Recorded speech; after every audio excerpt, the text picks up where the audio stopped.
Alright, welcome Rough State Athletics. So we're doing a video on smoothies. So the first thing we want to look at is your choice of blending option. So you got a couple different things. The easiest one is something like this little thing, NutriBullet or Magic Bullet. Those smaller ones, inexpensive, really easy to use. Another option, you can go up to something like a Vitamix or a Ninja over here. They're larger. You can make a larger one in one sitting and also more expensive though. So just something to take into consideration. As you'll see in the grocery video, there's a few different things you want to put together in your smoothie. So we want to have a liquid base, a protein option, a vegetable option, then a fruit option, and then some sort of healthy fat. It sort of helps round it out. Then we can add in a topper as well, if you want, sort of individual to the person. So we're just going to go through that right now in this smoothie. So we're going to make it with the NutriBullet. First thing we're going to do is put in the frozen fruit.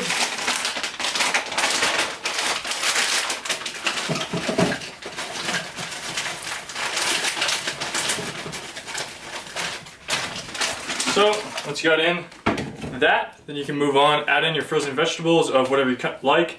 As you see in the video, we typically recommend something in the lines of spinach or kale. It just doesn't taste horrible, and so it's a good option. Then from there you can start adding in the other options. So we're going to put in some whey protein powder. It's a good choice. If you have issues with whey, you can always go with things of vegan choices, so whether that's hemp, pea, whatever you like, even beef choices if you're not vegan. Then in this one we're going to add in some Greek yogurt just to give it a little bit more consistency.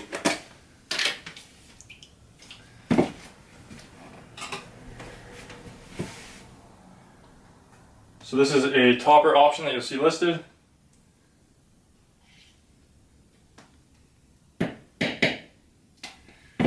Then finally top it off with your liquid. So whether that's water, milk, whatever you kind of choose to use, it'll depend upon your nutritional needs, what you like, and then also the calories that you have available.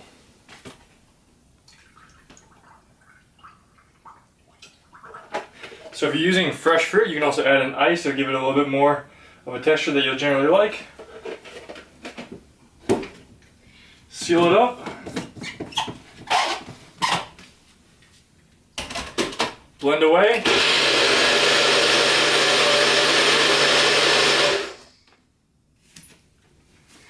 And then got a nice, delicious smoothie. So this is a great way to start your day. You can also use it to supplement post-workout.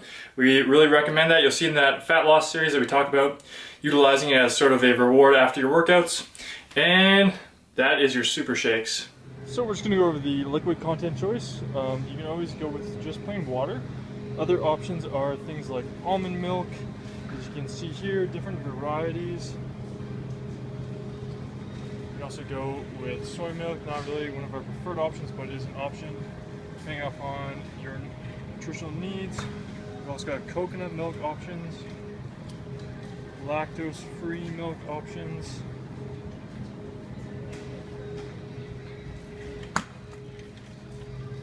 More options are traditional milk, whether you want to go with whole fat, low fat, no fat. Generally, for most individuals, we're going to recommend the lower fat options, either fat-free or 1%, but it really depends upon your nutritional demands. Alright, so we're just going through some of the options for fruit addition. Primarily, we recommend frozen fruit as a little bit better texture to the shakes. So, lots of different options.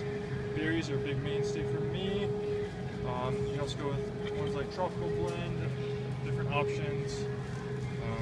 You got mangoes, you can also find frozen bananas, strawberries, different options, whatever you find delicious. So when it comes to adding in vegetables, there's a few specific ones that we are big fans of just as far as texture and taste of the smoothie goes, and that is frozen kale and frozen spinach. They don't really add too much to the shake as far as taste goes or texture, but they can really boost the nutritional content. There's a lot of other options that are listed, so just check it out. So we're just going to go over fat options. One of the main ones that we primarily use are butter versions, so whether that be almond butter, peanut butter, different kinds of nut butters. You can also toss in whole nuts and also whole seeds, whether that's flaxseed, different options like that, as you see in the recipes listed. So just take into consider what you're adding, and that's your fats.